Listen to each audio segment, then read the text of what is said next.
Welcome back to middle education. लीजिए आपके सामने अर्धवार्षिक परीक्षा वर्ष 2024 कक्षा 10वीं के हिंदी विषय का पार्ट नंबर सेकंड लेकर के आ चुका हूं। जी हां, आपने सही सुना, यह है आपके लिए पार्ट नंबर सेकंड।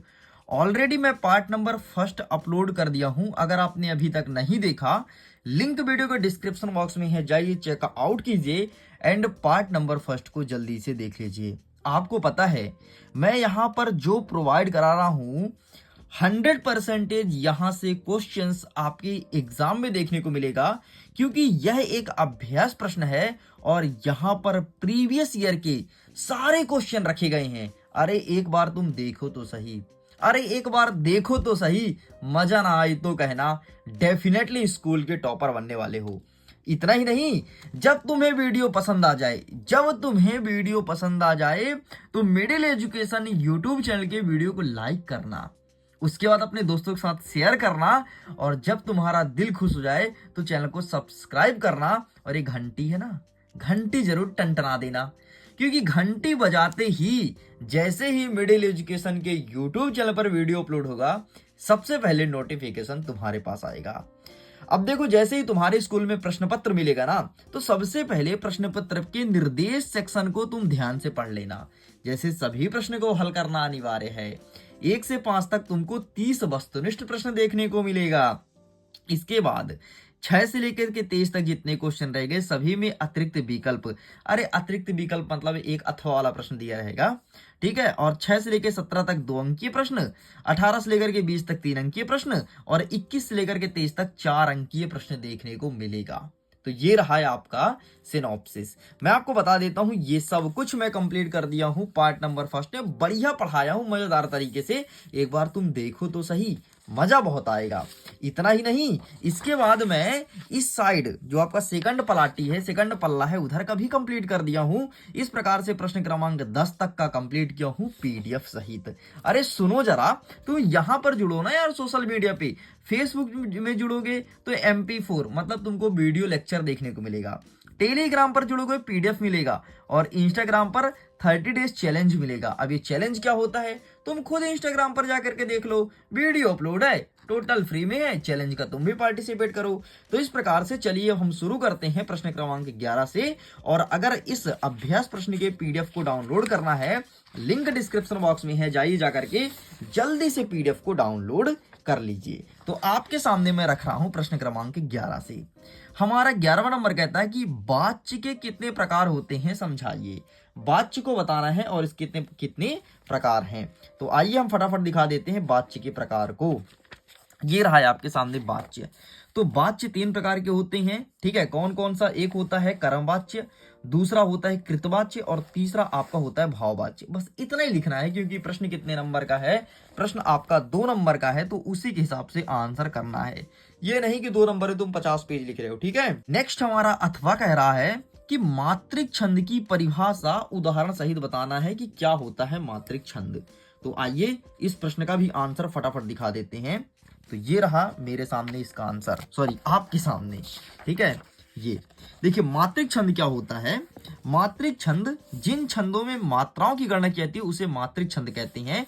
जैसे दोहा और चौपाई आपके मात्रिक छंद का बेहतरीन उदाहरण है, इस चीज को ध्यान रखिएगा। आगे बढ़ते हैं। नेक्स्ट कह रहा है हमारा प्रश्न क्रमांक 12 नंबर कह रहा है कि चौपाई छंद को परिभाषित कीजिए और उदाहरण सहित उदाहरण भी बताना है, ठीक है। ये प्रश्न 2 नंबर का है। मतलब अगर तुम परिभाषा लिखोगे तो इसके लिए मिलेगा 1 नंबर, और अगर तुम उदाहरण लिखोगे तो इसके लिए मिलेगा 1 नंबर। चौपाई कौन सा है? चौपाई एक मात्रिक छंद है, ध्यान रखना। तो ये रहा, चौपाई एक सममात्रिक छंद है। इसके प्रत्येक चरण में 16 मात्राएं होती हैं। मंगल भवन अमंगल हारी, द्रवहु सुदशरथ अजीर बिहारी, राम श्री राम जय जय राम जय जय राम। ये होता है तुम्हारा मात्रिक, सॉरी चौपाई, जो कि मात्रिक छंद है। हमारे अथवा में कहता है कि अविधा शब्द शक्ति की परिभाषा बताना है उदाहरण सहित। अगर तुम परिभाषा लिखोगे तो मिलेगा 1 नंबर, और उदाहरण लिखोगे तो मिलेगा 1 नंबर। तो अविधा देखना है, तो आइए फटाफट हम अविधा को भी देख लेते हैं। अविधा, लक्षणा, व्यंजना 3 प्रकार के होते हैं शब्द शक्ति, ठीक है। तो ये रहा अविधा। अविधा का अर्थ होता है किसी शब्द का साधारण अर्थ।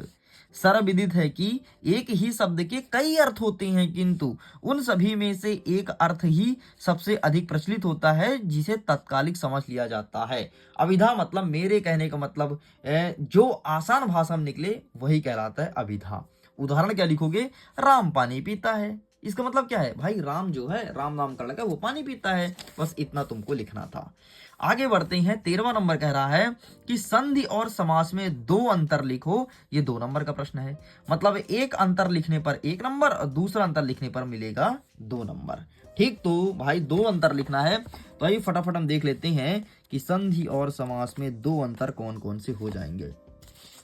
तो इस पेज को मैं पलटाता हूं और ये रहा समास और संधि में 2 अंतर। ठीक है, यहाँ पर 2 नहीं, यहाँ पर 3 दिया है।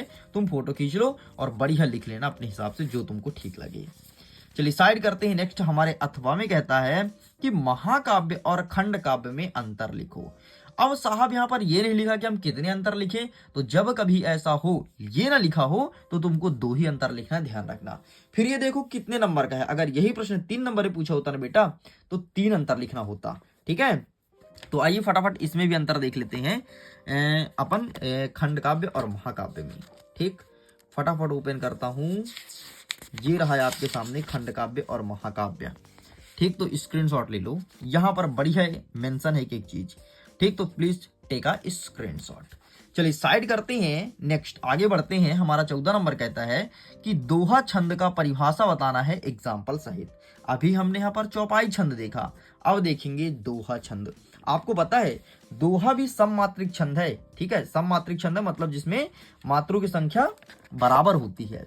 चलो आओ फटाफट दोहा देखते हैं। तो ये रहा दोहा, एक दोहा ही पढ़ेंगे। देखो, दोहा के प्रथम और तृतीय चरण में 13-13 मात्राएं, द्वितीय और चतुर्थ चरण में 11-11 मात्राएं होती है, कुल 24 मात्राएं होती है। ठीक है, यहाँ पर एक दोहा लिखा गया है। जब तुम हनुमान चालीसा पढ़ते हो तो कई सारे दोहा पढ़ते हो। अब भाई हनुमान चालीसा यहाँ पर तो मैं नहीं पढ़ सकता, क्योंकि हनुमान जी का मंत्र है। हनुमान जी का दिमाग खराब हुआ तो हमें तो भ्रष्ट कर देंगे, तुम्हें भ्रष्ट कर देंगे, है ना। तो भ्रष्ट नहीं होना भाई साहब। आगे देखते हैं। अथवा कहता है कि स्थायी भाव किसे कहते हैं, यह कहाँ विद्वान रहता है। क्या स्थायी भाव कहाँ विद्वान रहता है? तो स्थायी भाव हमारे हृदय में विद्वान रहता है, लेकिन हमें लिखना तो है ना। तो ये रहा, देखो क्या लिखोगे? स्थायी भाव कि मानव हृदय में सुसुप्त रूप से विद्वान मानव हृदय में सुसुप्त रूप से रहने वाले मनोभाव को ही स्थायी भाव कहते हैं। बस इतना तुम्हें लिखना था। साइड करते हैं। नेक्स्ट आगे बढ़ते हैं।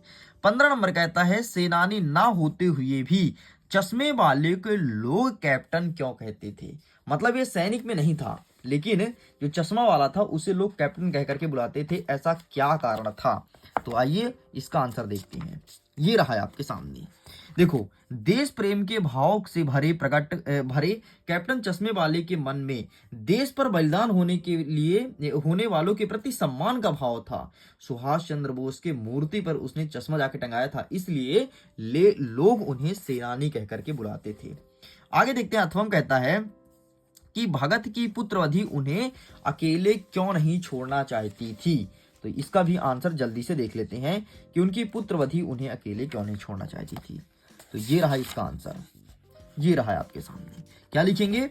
भगत की पुत्रवधु उन्हें अकेले छोड़ करके इसलिए नहीं जाना चाहती थी क्योंकि भगत की देखभाल करने वाला कोई नहीं था, उन्हें खाने पीने का प्रबंध करने वाला भी कोई नहीं था। वह उसे खाने आदि की व्यवस्था करने के लिए उनके साथ उनकी देखभाल के लिए रहना चाहती थी। बस इतना लिखेंगे। आगे बढ़ते हैं। 16 नंबर कह रहा है 9 2 11 होना मुहावरे का अर्थ और वाक्यों में प्रयोग कीजिए। 9 2 11 का होना मतलब होता है भाग जाना। ठीक है, तो चोर ने पुलिस को देख करके 9 2 11 हो गया, ये सब तुम जानते ही हो, लेकिन फिर भी आपको इसका आंसर दिखा देते कि लिखोगे क्या। तो ये रहा है आपके सामने। 9 2 11 होना मतलब भाग जाना।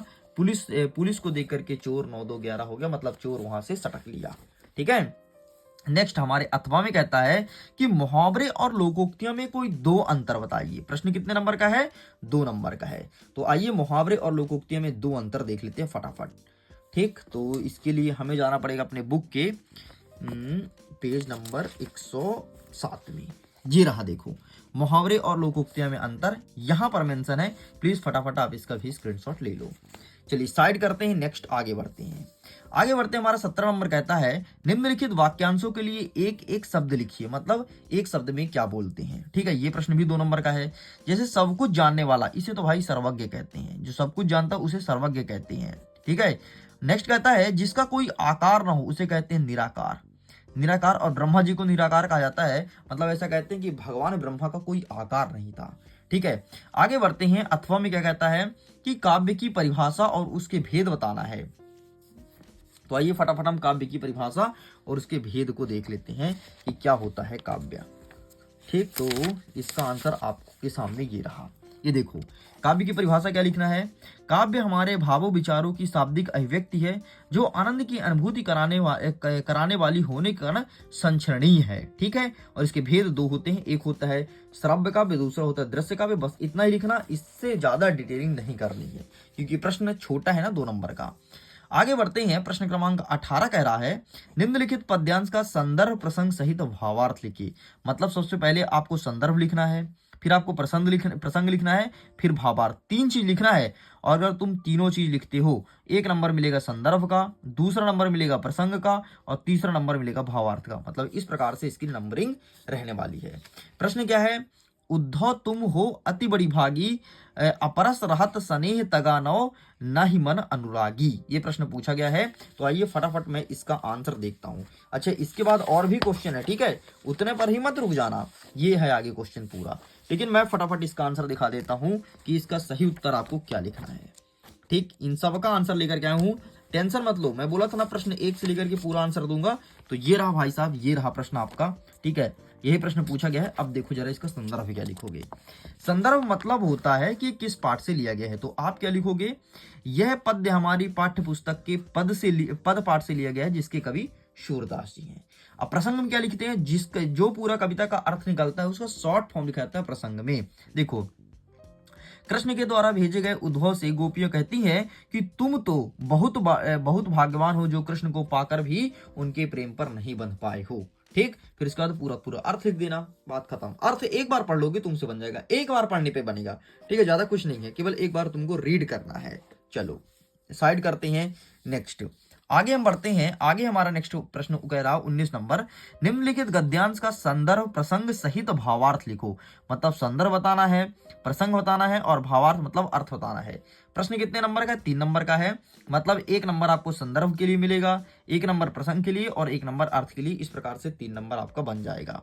क्या कहता है, बार बार सोचते क्या होगा उस कौम का जो अपने देश के खातिर घर गृहस्थी जीवनी जिंदगी सब कुछ होम देने वालों पर भी हंसती है और अपने लिए बिकने के मौके ढूंढती है। इसका बताना है भाई साहब आपको संदर्भ प्रसंग और भावार्थ मतलब अर्थ।